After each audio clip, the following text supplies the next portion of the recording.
Zoning Hearing Board. And we begin with the pledge, please. I pledge allegiance to the flag of the United States of America, and to the republic for which it stands, one nation, under God, indivisible, with liberty and justice for all.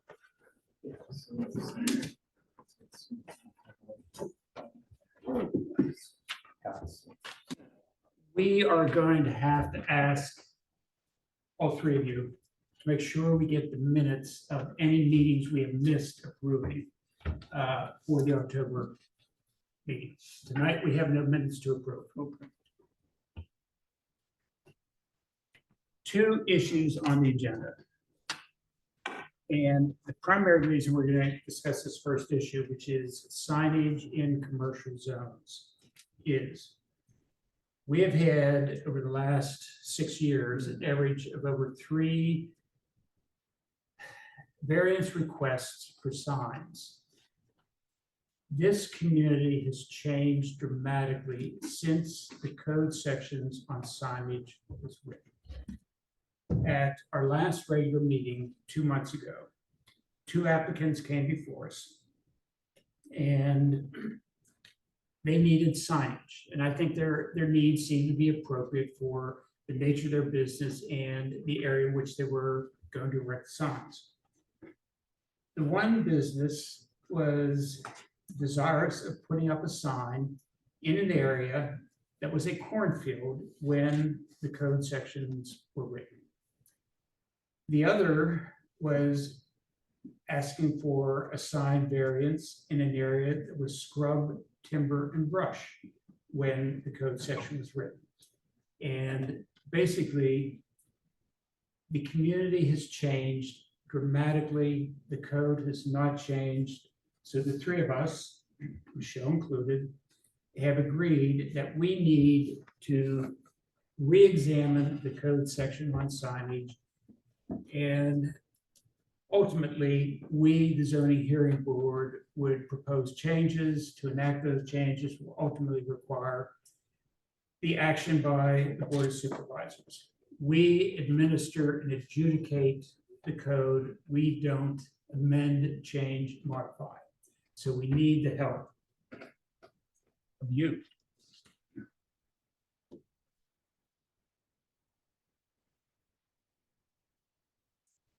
What I hope we will be able to do, and I'm going to need some help from administration.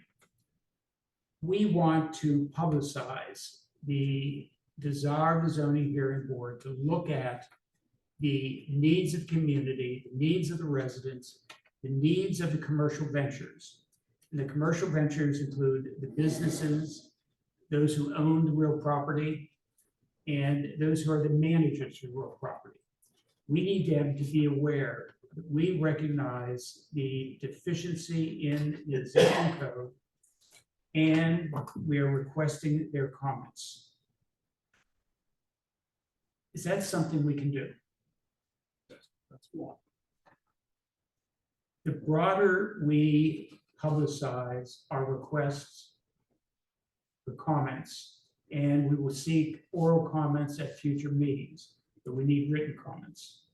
We want to hear everybody. It will be our obligation to take all those comments and create a proposal for the Board of Supervisors to consider.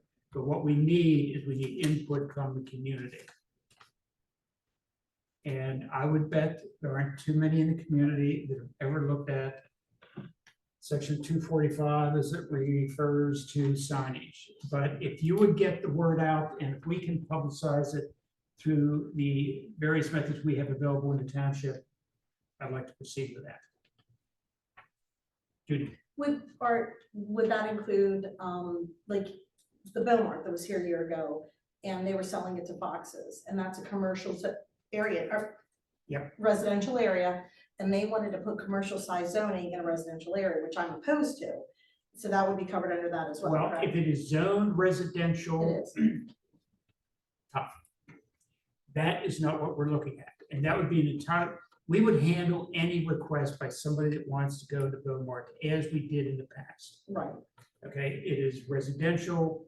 We are looking only at this time at changes in the code as it affects commercial districts. And if anybody has any comments on industrial, I will say we have not had issues brought to us. Oh, we've been here, 5 years.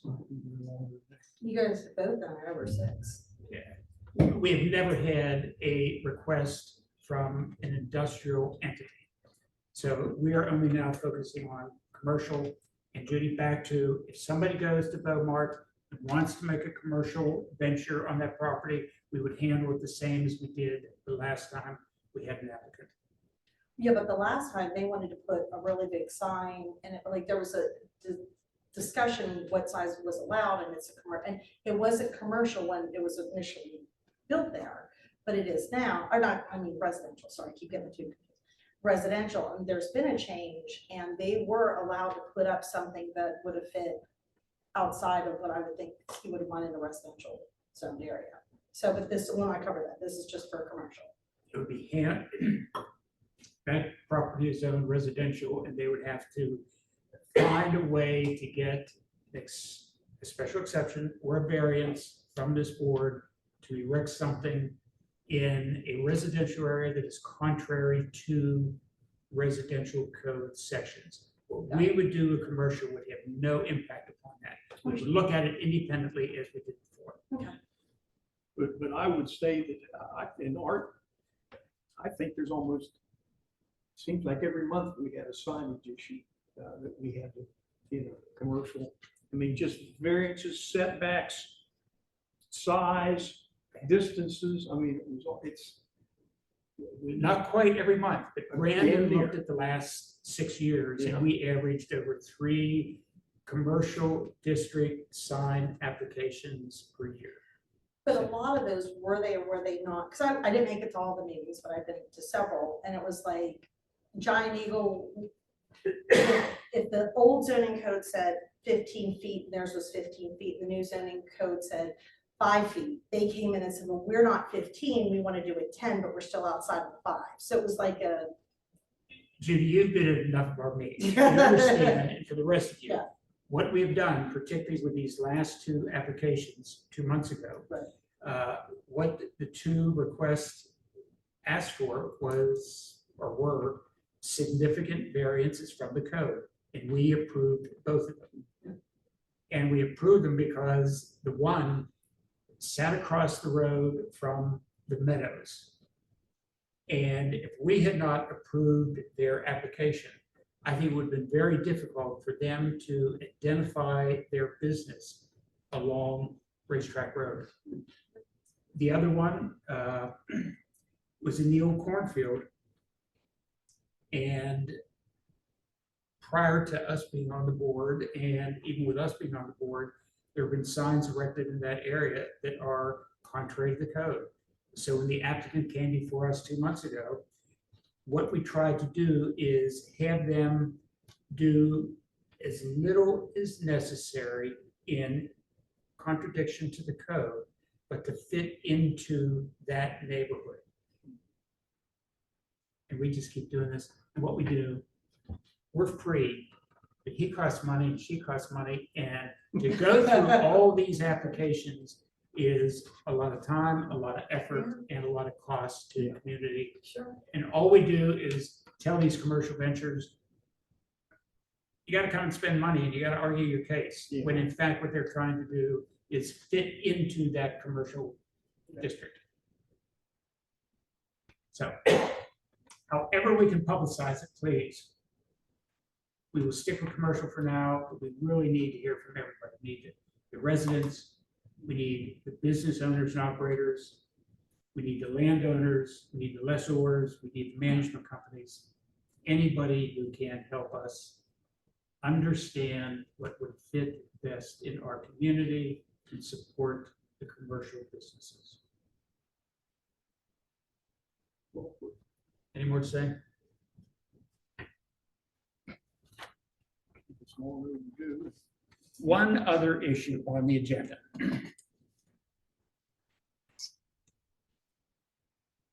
just out of curiosity. The other issue, of course, I think you all know why we're here. Does anybody want to make public comments on anything other than this issue that we are about to discuss? That's our turn. The zoning hearing board is a quasi judicial body. When there are controversies that necessitate a quasi judicial decision, we provide that decision. Most of what has come, in fact, I'm going to say all that I can recall that's come before the zoning hearing board in the past has been limited to variances and special exceptions. However, our jurisdiction is clearly defined in Code Section 245-202. And there are 8 sections in that section, and 8 subsections. And we've only heard controversies under the first 2. So there are other areas where we've been given the opportunity to have jurisdiction over complaints, controversies, disagreements. But there is no procedure for doing that. We, as we discussed with signage, we do not have the authority to write code sections, to deviate from what was in the code. Our able solicitor will clearly affirm that our job is to adjudicate controversies. And what we're faced with is 6 of the 8 subsections in 245-202. I don't know what the procedure is. I don't know how to solicit, review, and adjudicate the controversy.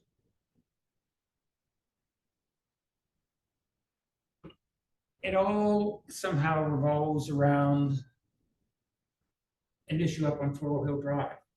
Can anybody explain to me what is the issue on Floral Hill Drive? What is the controversy? The floor is. Right now, there's one left. The first one of the ones that we had seems to has been taken care of. The issue was that the front yard footage was not going to be within the 40-foot of the ordinance, which 6 years ago, we were in front of this board when Darryl Price was the same property, same issue, and one of you caught it and said that there was a variance that wasn't even notated, and there was a huge discussion regarding the front yard, and the argument that had come from Brandon was that there were other non-conforming lots and this was allowed to have a non-conforming front yard, and you told him that is not the case, and that they had to prove that there were other non-conforming lots, and that you were aware of the neighborhood, and that nobody can name one non-conforming lot. And you gave them 2 months to come back and show you there were non-conforming lots. They did not. And one of the pieces of documentation, we've done several right to knows, it was that they asked for an extension on that, and then they still never came back. And I don't even remember if there was an answer if they get that. So six years later, the lot is sold. Nobody has a problem with that. But the first thing that happens is there is a structure in the backyard that should have come to zoning hearing. There was no house there. And What do you mean it should have come to zoning? well, we were told it should have because there was no house on the property. So they were putting a separate structure that was not a home on a lot. Judy, if it was to come to zoning here, How would that be? What is the I don't mechanism? know, I don't know, Art, I'm just saying what somebody said that they decided not to send it to you guys, that's what we were, I'm repeating what we were told, okay? Again, we don't know either, but there was a concern that there was a structure in the backyard that was being put up, and when questions were asked, we started to be given, either we were not, in Chris's case, and he's here, so I don't talk with him, you can ask him what happened, but he was not gotten back to. When I said something to Brandon at the May meeting, he's like, we know there's a problem. And then 2 weeks later, it was like there wasn't a problem and that the issue was that they didn't realize there wasn't a house there and let them have it.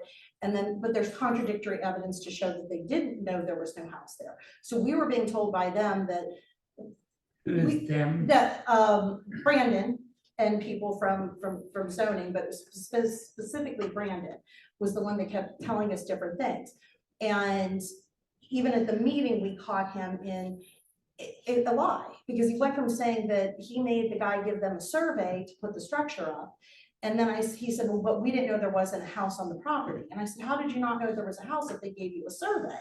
Like, did they lie in the survey, or are you lying that you didn't get it? What's the issue? But the issue is, that was the thing, is then it came up that there were stakes in the front yard that were not 40 feet back, and I happened to. Is the issue sticks in the front yard? No, What's no, the the issue? the issue was that it was not gonna be a 40-foot front yard. Okay. And that was the issue, and that, you're asking how it came about, I'm trying to explain. So when we brought it to his attention, we kept being told that it fit the zoning, and we kept saying, well, was it 40 feet? Because that none of the stakes appeared to be 40 feet back. There are documents that were shown that they were not gonna be 40 feet, it was gonna be a 25-foot front yard, and that was done in April, but nobody could get answers. And our concern was that it didn't fit the variance. There's the last meeting Brandon was at, he said it only had to be 35 feet back. I was in front of you guys 6 years ago when you told them that they also kept saying that the lots were non-conforming. There's nothing that shows that the lots next door were non-conforming, nor were they, we were not told 6 years ago they were non-conforming. So but the issue was the 40-foot front yard variance, and the second issue is, and Chris can speak more on that, is the structure in the back that may also not fit the ordinance in terms of how far it has to be away. That's it. Chris, can you elucidate? I knew the lot sold, and I assumed with the lot selling, they were gonna, especially for what they paid for it, they were gonna wanna put a structure, a house there. So originally, when I started seeing just a random guy digging a hole in the backyard, I grew concerned about, this is not a house, what is this gonna be? So eventually I saw them building a shed. It's about 10 by 10 or so. So on April 27th, I sent an email to code enforcement saying, this is way too close to the property line. Since it's an auxiliary structure, not the main dwelling, it needs to be 30 feet from my property line, which I had my property surveyed at the beginning of May. So now I know exactly where my line is. So now, when I sent this email, nothing, completely ignored. Who did you send the email to? Scott Heckman. So then I didn't know nothing about a May meeting, so when I came here in the Board of Supervisors meeting in June, It was a special meeting, it wasn't the normal one. it was a special one for the fire emergency thing or whatever, to combine whatever. So I was here with Mrs. Garrigo, who lives across the street, so she came as well. After the meeting, Brandon called us up to where we were there to the corner, and Mr. Lucic was there too, saying, we know you have a concern, we know it's a problem, it's gonna go to zoning next month. And that's all we wanted. We just wanted to make sure it's following what's written, what's spelled out. And after that, it was just snowball after snowball of lies and being ignored. So my concern is I just wanted to follow the ordinances. I'm not asking for anything special. If they need a variance or whatever, come to you. No one should be granted special exemptions without coming to you guys first. We couldn't put a shed like that on our property without coming to you guys, unless we just did it and then hope nobody complained about it. Or nobody noticed it. Like, the shed doesn't fit on the property, according to the variance, the code ordinance, whatever. So the issue is the shed. Now, Currently, from what we can tell, the house has proper setbacks after me and Judy and a few other people throwing Yeah, complaining. and yeah. issues for about 2-3 months. It seems like it's finally within the setbacks. The issue is the shed. Now, Currently, from what we see, yes, it's the shed. And it could be a whole lot more. Yeah, we, Unless you can do something about how I can't even see to come out of my driveway.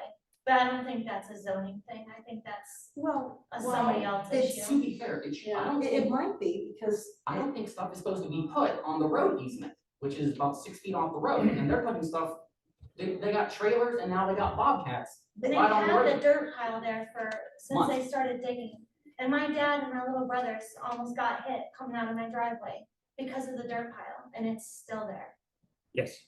I go up and down that road every single day. I live on Quarry Road. When they started putting holes in that property and putting up a stupid building that looked sort of like a shed, did they get a license to do that? It looked like a chicken. We didn't know what the heck they were doing. And honestly, it looked like a chicken coop. We We didn't know if they were We gonna couldn't start figure raising it out. farm Every time we animals rode by, we laughed. or what. There were no permits. There was nothing. We didn't know what the heck was going on. I go help. And what she's talking about, blocking the road every single Yeah. day and not being able to see if people are coming up or down that road, they've got vehicles parked everywhere. Mud all over the place, concrete, water running down into the sewer. I mean, Insane. where is everyone? Michael, Why help- isn't this help- property being policed? I don't see that we have a process to take such complaints and adjudicate. No, I mean, there was a lot to unpack there. You know, some of those complaints are not ever gonna be in front of the zoning board, right? The only one I'm hearing clearly is the shed. Yeah, so I mean, essentially, if there are zoning related questions regarding the process or a decision made by the zoning officer or the designated individual, whoever it might be that makes that determination, under the zoning hearing board or under the township code, which mirrors the MPC, the municipalities planning code, you know, one of the items which Art was referring to would be, you know, essentially an appeal from the zoning officer's determination, right? So, or the township engineer. So in the event you disagreed with their determination that it was exempt or that it met the codes, whatever it might be, that's where Art's talking about outside of variance, outside of special exceptions. There are a handful of other areas in which this board would have jurisdiction, that being one of them. If there was a decision made by the zoning officer, which you disagreed, you would then file an appeal with the township to then come in front of this board. That would be the procedure that would need to take place. You know, right now, you know, you're giving a little background, that's fine, but you know, that's not an official, we haven't advertised, we don't have a steno. You know, this board has no actual controversy or appealable procedure that's in front of it to make a determination today. I think that's what Art's saying. We need to come up with that, or we need to request the township. Could they go Establish direct to that. common, please? You know, again, some of the things that I hear, I'm not at the township meetings, I'm not on the day-to-day, you know, so there are other procedures in place for things that you are, you know, questioning or have concerns about, that a zoning hearing board is not the proper entity to raise those questions in front. Well, and I understand that, and I talked to a couple people before the meeting, I said, I'm not sure what you guys can and can't do. I just want to say to everybody, because you guys aren't used to coming in front of these guys, Right. this is the best board we have. Like, they care, and I trust anything, even when I'm wrong. And they I- take public comment. Yes, and they come, unlike the supervisors. But to just like anything they're saying, like, these are good guys.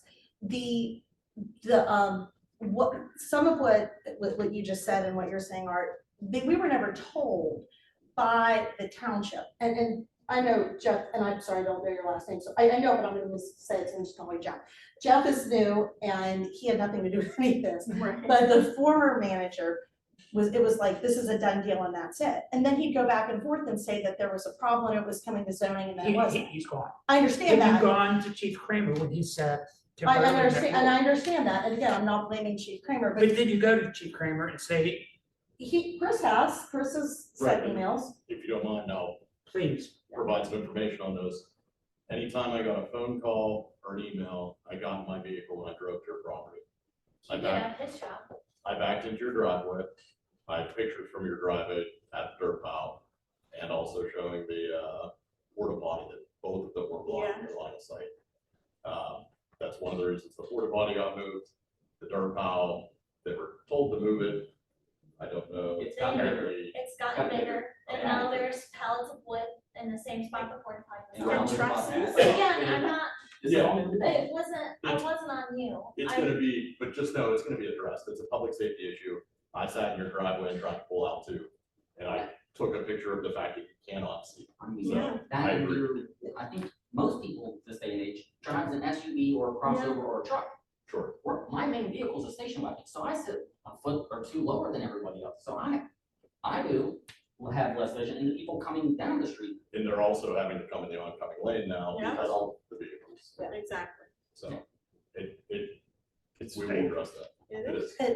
And again, this was an issue 2 months ago, and things have been rectified since then, but you'd ask why, and it was 2 to 3 months of controversy of residents being lied to, being given misinformation, and I have no problem saying lying, because Chris can attest that, that we're told one thing and then we're told something else the next week, and all anybody wanted was the 40-foot setback, and engineering was never involved in this. He was, tell them the story. so when I asked about the whole non-conforming lot, why is my lot a non-conforming? Because my lot, according to my survey and what everyone else has seen, I fit the setbacks for sides, rear, and front. So it's a regular non-conforming lot or conforming lot. So, yeah, Rich called me and said, KLH went out there and said they measured, and it says, you're only 32 feet back. And I said, well, that's a bold-faced lot. I'm at least like almost another 10 feet back. That's a bold-faced lot. So now, the next day, they said, okay, KLH went back out there, and they remeasured, and they came up with another number saying, I'm 35 feet now back. So, But it gets better, and then Jeff called KLH and they never went out. So there was, KLH has had no. All these issues have I nothing know, I to know do they with the three don't, of they, us. I know you don't, but I think people need to hear, and because nobody's allowed to say anything in a supervisor's meeting anymore, but that's okay, the ACLU's did contact. This is something, and Jeff contacted KLH. KLH was never contacted, so you're asking us what the problem was, and we're saying there was a problem. It was 3 months, it was, and now it's not, as far as we know, it looks like it's 40 feet back, but I would like that would be checked. And the And contract, the side setbacks. yeah, just to make Wow. sure, because everything's been wrong, and then the issue with the shed, that still remains. Yeah. and the dirt in the front yard, and the Not being stuff able from to the, see. yeah. But that's not all you, I To correct understand the that, I record, understand that. we're not allowed to talk at public meetings unless our township management has it on the agenda. That's right. Because, and that's one thing I wanted to thank you all. You're willing to take comment on anything that concerns the township. And for some reason, our board of supervisors, and they're over their past 3 or 4 years of lack of management, or you can call it mismanagement if you want, because we're flat broke. The way to solve that problem is to make it so if it's not on the agenda, we can't talk about it.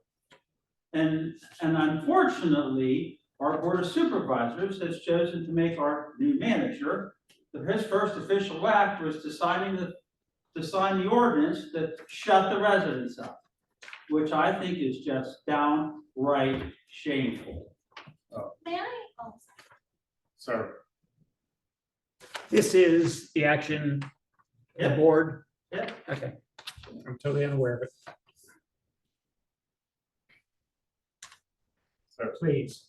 I've had a business in the city of Washington for 55 years. I go to every city council meeting. If somebody wants to get up there and talk, they have 3 minutes, just like when we start on South Sabine. We didn't come to no meetings for a long time. If they ask us, start coming, get involved, because I've been involved in the city for 55 years. And like I say, if you don't go to the meetings, then you don't have anything to complain about. The city allows you 3 minutes. And that's only right. And we know that you can't handle any of this, and this has nothing to do with you, but You can again. handle it on election day. Well, yeah, absolutely. And again, this was on, I know, and Art, like, I was like, the one thing was handled, so like, it's sort of a moot point, but you ask, and that's what, and again, we were never told that we could take any action or given any direction. It was like, this is done deal, that's it. And So you went to Dennis and asked him. I went to Dennis and asked, but I'm saying. Did you retain Dennis to represent? No, I did not. I asked him as a township solicitor what we were allowed to do. I had a question regarding this, but I did not retain him, and he answers questions for residents all the time. Everybody from this township calls Dennis and asks questions. And I called him and I said, like, what could happen? And he told me, and we knew through him, but I'm saying that the township management did not say that. The township management did not provide it, and when we asked them what could happen, they were like, it's done, there's no, and that's, you know, there was never anything Brandon said at any point. I know he's gone, but we're here because it was 3 months, 4 months of all of this going on and nobody doing their job correctly. And if you, I mean, I'd love to see it investigated. Okay. Michael, can you draft something to give us a procedure to handle those other 6? We can make a recommendation. We don't have. Could you that. draft something? We will take a look at it. We will then. Yeah, make a we don't, decision. yeah, it would ultimately be up to the township. But I think it ought to come to us. We But, at least yeah, consider- but If you would draft we something. can't create our own forms or anything of that nature. Right. We can't create our own procedure, but the law is clear of what can come before this board. We can make a recommendation to clarify that it's not just variances, it's not just special exceptions, and to make that available for residents that would like to have something. In our experience, Jim, I'm asking you, is that the procedure for doing special exceptions and variances seems to be working pretty well. So if you could draft something that basically mirrors what we already have for those 2 subsections, and then we look at it, we make a decision as to whether or not it's consistent with the procedure and our rule under 242, we then would pass it on to the board with our recommendation if they adopt it. Does this make sense? Yeah, yes, but it would strictly be a recommendation at this point. Yeah. Yes. If you would do so, please. Do that. And Jimmy will handle it in October. Alright, so we won't do it. Mr. Sullivan and Mr. Stewart, if I could close this up with one comment. Unfortunately, the past management of South Strabane didn't know there was a rule book, didn't know how to read, didn't care. I don't know. All the above, but that's been the problem. We just pick and choose the rules we want. And the problem has been resolved. Yeah. I hope. I remember when Jim's dad was mayor. I worked for his dad growing up when I was a kid. And when you went to George for anything, I mean, he knew he would take care of You it. knew what to do about it. Yep, he would take care of it. I mean, Wow. he had the city going the right direction. And that was my dad, and that was a long time ago. He trained you well, right? Yes. We'll find out in October. My dad died young, that was a problem. That's one thing I held against him. I said, Dad, you died too young, you didn't teach me. Thank you, gentlemen. So you understand, Mr. Manager Ziegler, so you understand us. Army veterans, discipline. Coal miner, very disciplined. We will follow the procedure and we absolutely will diligently work to do what is needed to resolve zoning issues within our authority. So use us, use me any way you want. I'm fairly available, except for the next meeting. Quit. I think the issue right now is procedure, and Michael, if you will give us a draft of something that conforms with the existing special exception variance procedures, and then would be applicable to the other 8 or the other 6 subsections. We'll look at it, and we will expeditiously move that on to the Board of Supervisors for their approval. Is that a motion? That's a motion. I think that's a motion. I second. All in favor? Here we go. Yeah, please. So this is- And Judy, if you have any thoughts on that procedure, you have been with us, you have seen us, don't hesitate. Send them in to Scott. Scott will get them to me and we'll pass them on to Michael. If you can think of something as far as the procedure, there are issues such as the fee. Right. Yes, that's. And I don't see any reason it should be any different on C through F than it is in A and B. But give Scott any suggestions you have. I'll have to get there and take a look at it. Thank Here's you. your I shot. appreciate Here's that. your Art. chance. Appreciate that.